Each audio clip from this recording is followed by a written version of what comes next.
Good evening. I am minister and spiritual coach, Coach Scott. Thank you for tuning in. And tonight we will be on part 2 of our series on meditation. And tonight I'm going to be offering tools to enhance your meditation. So before we jump right in, if anyone is seeking a consultation with me or a coaching session, you can contact me at www.lifeis4theliving.net. Once again, that's www.lifeis4theliving.net. And as always, the 4 is soul, spirit, mind, and body. So, without further ado, I wanted to share with everyone some tools, a few tools that I've used over the years that have greatly enhanced my meditative process and have helped me with tuning in more directly to my true self. You know, some people say the true self or the still small voice that is within you, but some of the tools I'm going to share tonight, those tools have helped me greatly. One of the tools I've used is the 72 Names of God. And that is a book that can be purchased on Amazon. Also, you can get it from the Kabbalah Center. I purchased the first copy I got back in 2003. So it's been that long that I've been using that particular spiritual tool. But just a brief overview. The 72 Names of God are sacred sequences written in Hebrew. You do not have to be able to read Hebrew. The names are not actual words, and they are not pronounceable. They are configurations which are activated visually. Now, the 72 Names of God are a chart of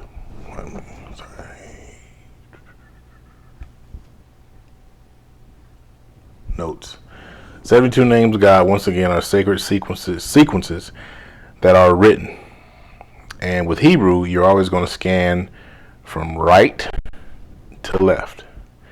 Now, my first experience with the 72 Names of God, like I said, this was 2003. I was for the weekend, I was with an ex-girlfriend. We had gone down to Charleston for the weekend to visit her grandmother. And her grandmother lived near the downtown area. So we went there. That night. I was in a good sleep. I mean, knocked out, deep sleep, gone. And all of a sudden I woke up. Just woke up out of a dead sleep. I'm talking about wasn't groggy,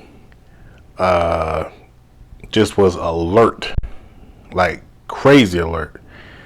So I remember I sat up and I said, okay, something's going on.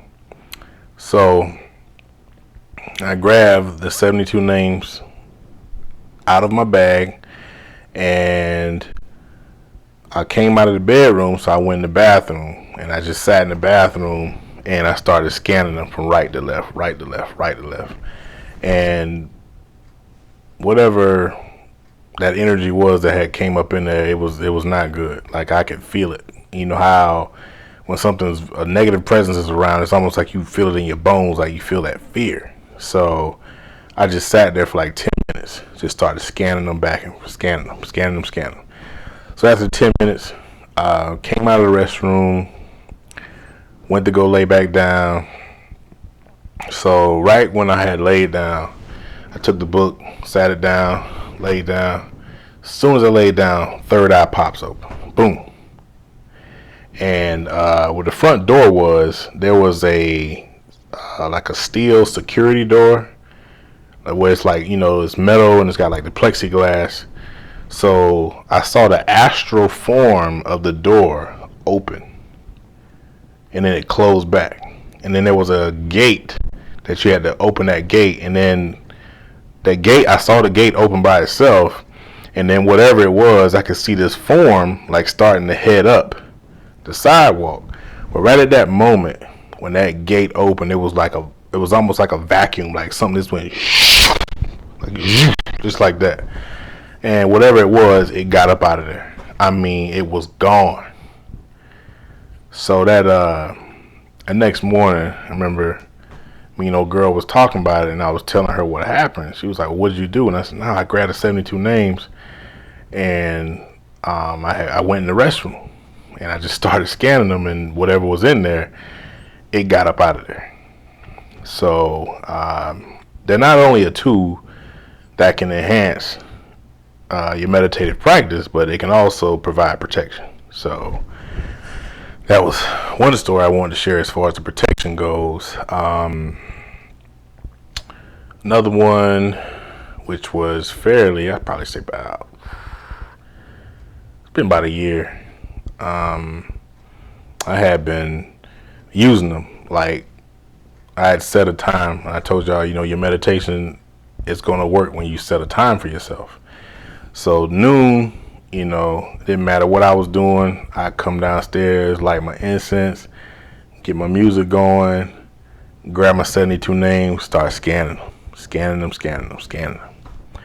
So I've been doing this, I'm probably about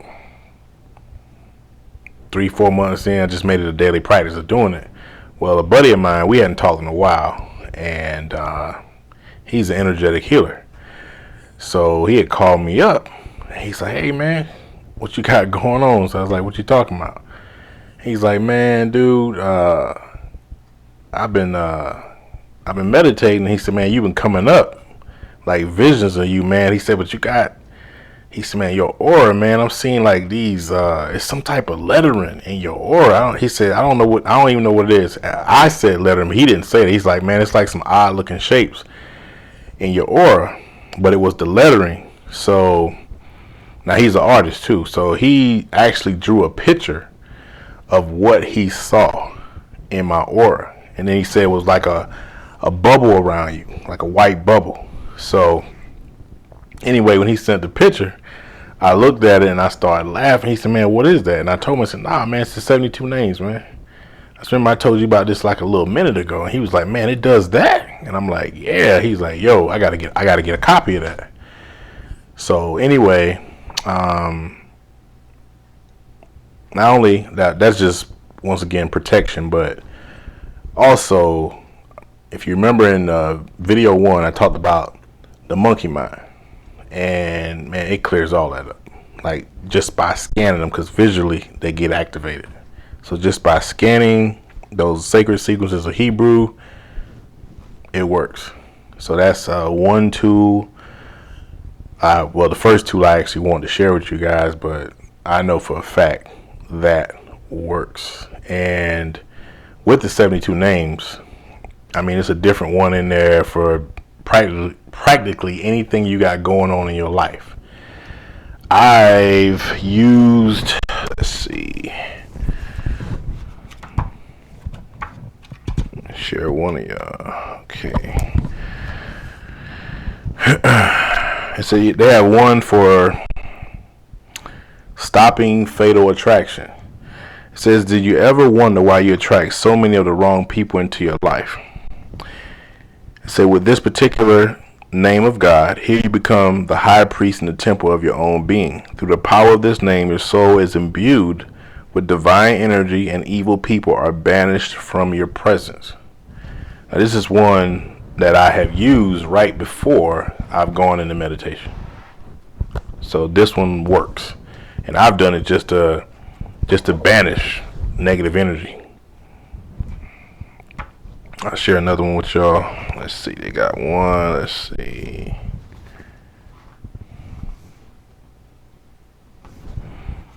Let's see another one they got.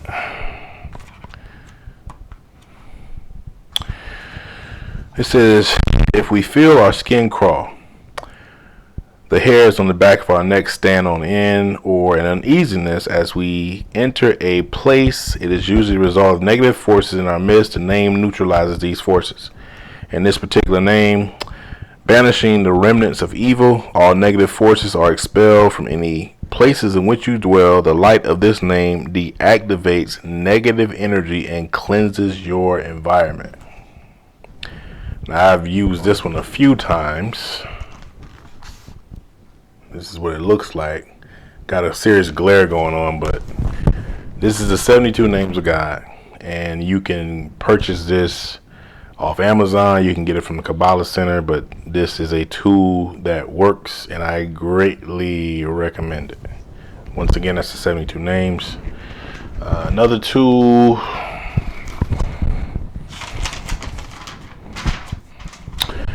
Another tool I've used is Psalm 91. This psalm has been used to drive away demons and evil spirits. This psalm has been written on amulets as a form of protection. Reciting this psalm aloud will definitely cause a shift in you and your space. Now, with the Psalm 91, it was 2007. A friend of mine was finishing up her graduate studies, so I told her I would be down for a graduation.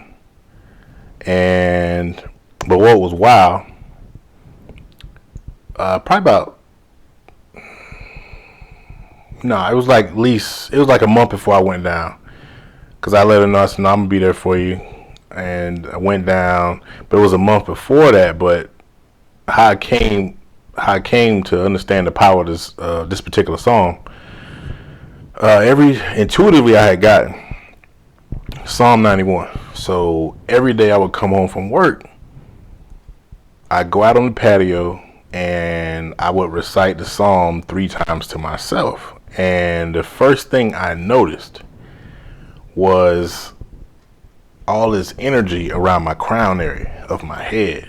I mean, it was like a tingling sensation, and I literally felt the shift. It was literally like a wave of energy had just come in and just cleared everything. That was the first thing I noticed. The second thing I noticed was the stillness. It was like everything just got still and quiet. So I'm like, man. So third thing, I was setting my timer for like 15 minutes. Well, right after I had recited that, and I went into the meditation, I focused on my breathing, them 15 minutes shot by. I'm talking about the timer was going off. And I'm like, nah, it can't be. Like, nah, that can't be. So, man, no, not that fast. So, sure enough, I set the timer again for another 15 minutes. And usually I would try to get my meditation in before my daughter got there. Because, see, she was a baby at that time. So, she'd be into everything. It'd be hard to get it in. So when I sat the timer this time, once again, 15 minutes, boom, gone. And I was so deep into the meditation, it was like her mom came to the door, and when she said my name, she startled me. Like I didn't even hear them coming. Usually I'd have that sliding door open so I could hear if someone might come to the door or something. But I was so deep into it, like, didn't even hear the door open, so she startled me. But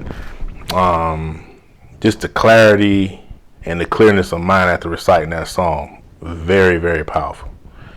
Now, moving along to the graduation. So I went down to go see her, left, got there that night. It was still wintertime, so wintertime it gets dark early. So got there, man, unpacked my bags, we talked for a little bit.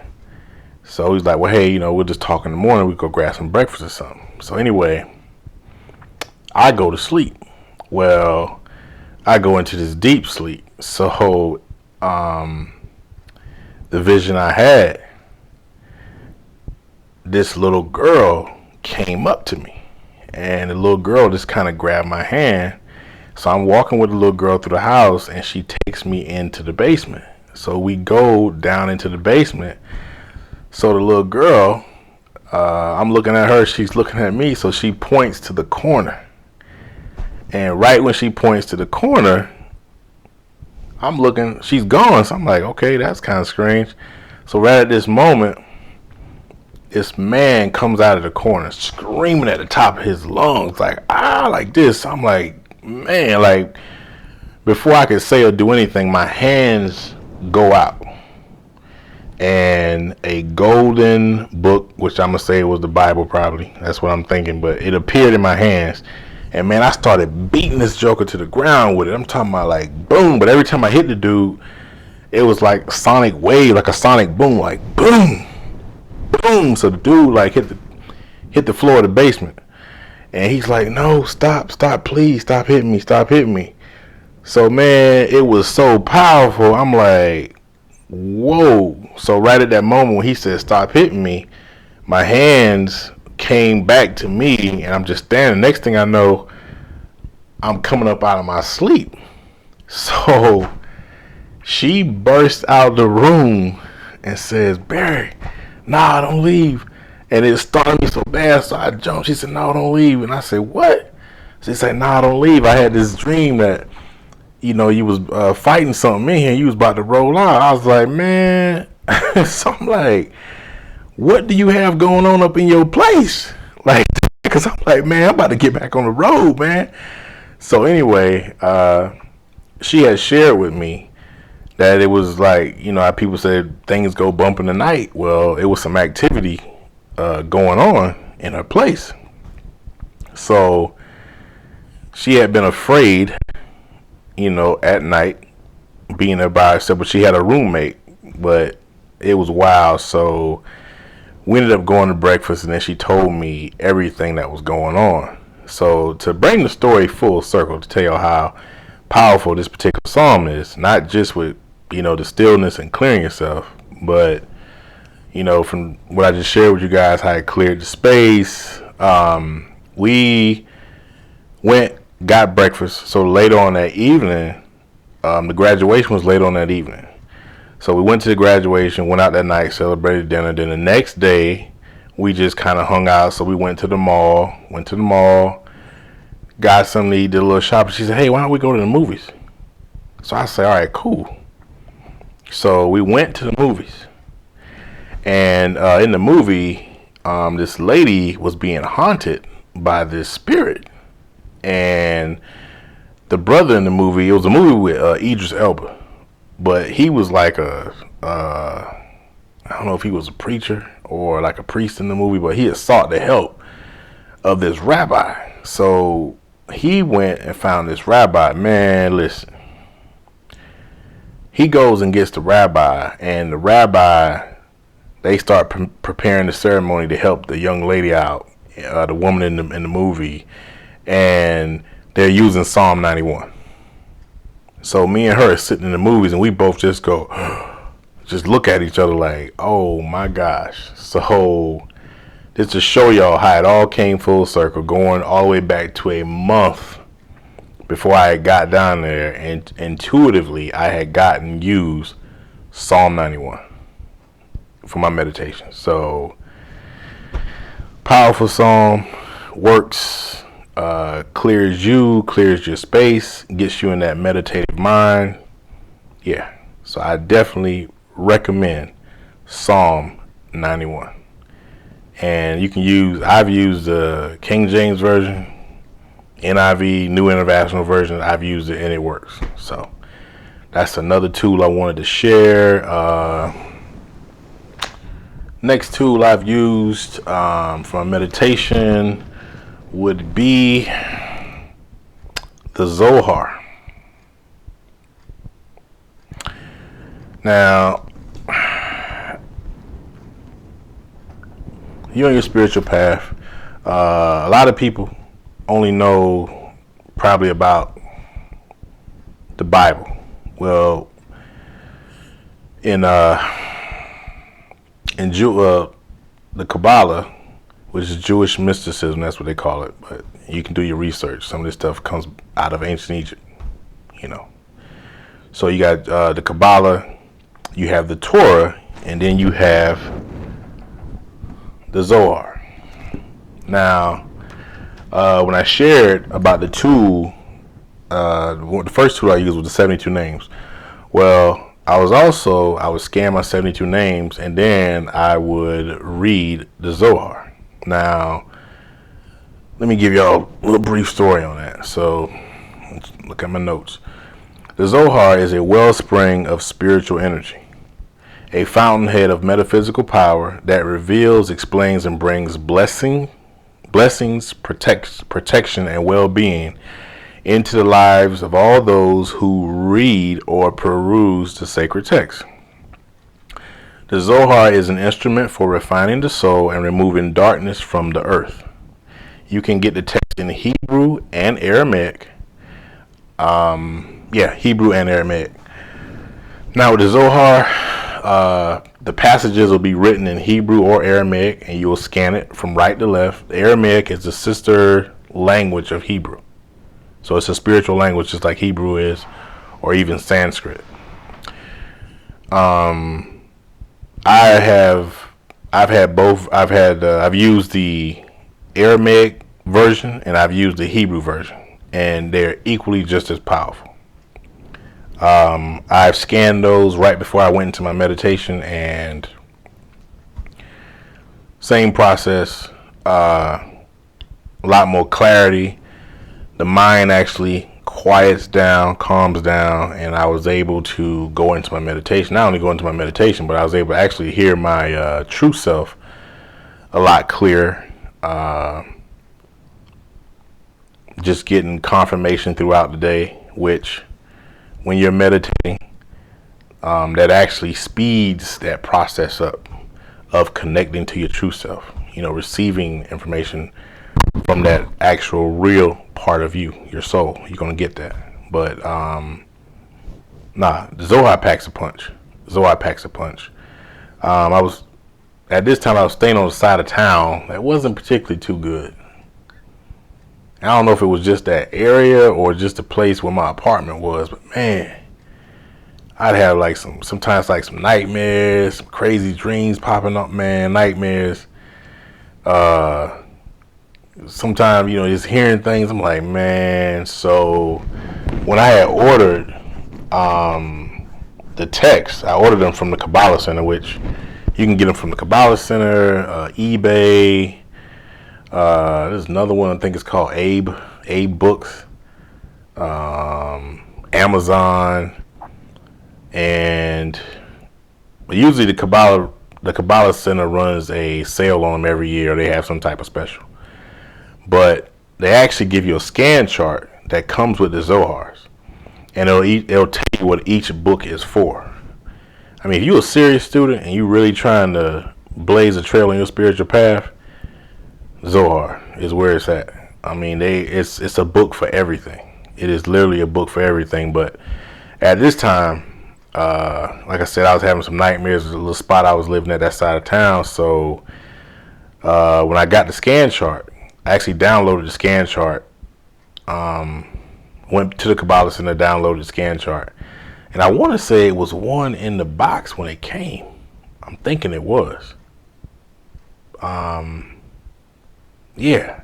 Anyway, when I ordered them, I was working on the south end of town, so it was saying that my delivery was going to be later on that evening. So I'm like, oh boy, I did not want them to sit outside.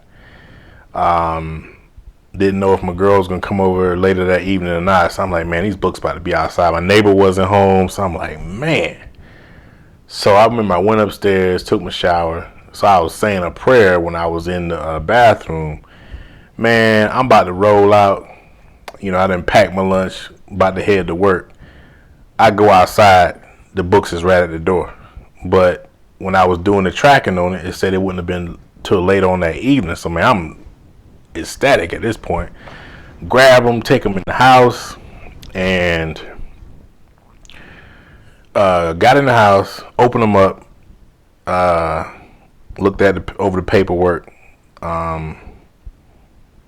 Yeah, you know what? I think the scan chart was in that box, if I'm right. I'm thinking it was. But anyway, Started looking at the paper. I saw the scan chart. So now I'm looking over to tell me what each book does. So I'm excited, man. So I'm like, yo, okay, let me look at this. Let me look at this. So they had one particular book, which was Volume 19, and I hope I'm pronouncing it right. It was Balak. Balak. Hope I'm Balak. I think I'm pronouncing it right, but removes darkness. So I'm thinking with all the nightmares I'm having and just some of the energies I've experienced and staying on that side of town, I'm like, man, you know what? Let me try this joke out. So, man, my car was down this time, so I'm literally catching the bus. So I'm jumping on the bus. I got my book bags. All right. Pull the book out, start scanning it. So the first thing I noticed, I opened the book, and it was just like a wave of, if I had to describe it, it was like a golden energy or a light hit me like boom. I went, yo, like, woo. So I sat there for a second. I was like, okay. So then I opened it up again, same thing, wham. I was like, oh wow. So like, I think I scanned like 2 or 3 pages and then I closed it. So I'm like, oh my gosh. So closed it. Was at work, read it on my lunch break. Then came back home that night, you know, took a shower, read a little bit before I went to bed. And man, by the time I had gotten out of the shower and was going to read it again, it literally felt like I mean, my body just was aching. So I'm like, man, like, woof. So I know, like, the energy that was in the book was that powerful. Like, I knew that. So I didn't even question it at this point. So I'm just like, man.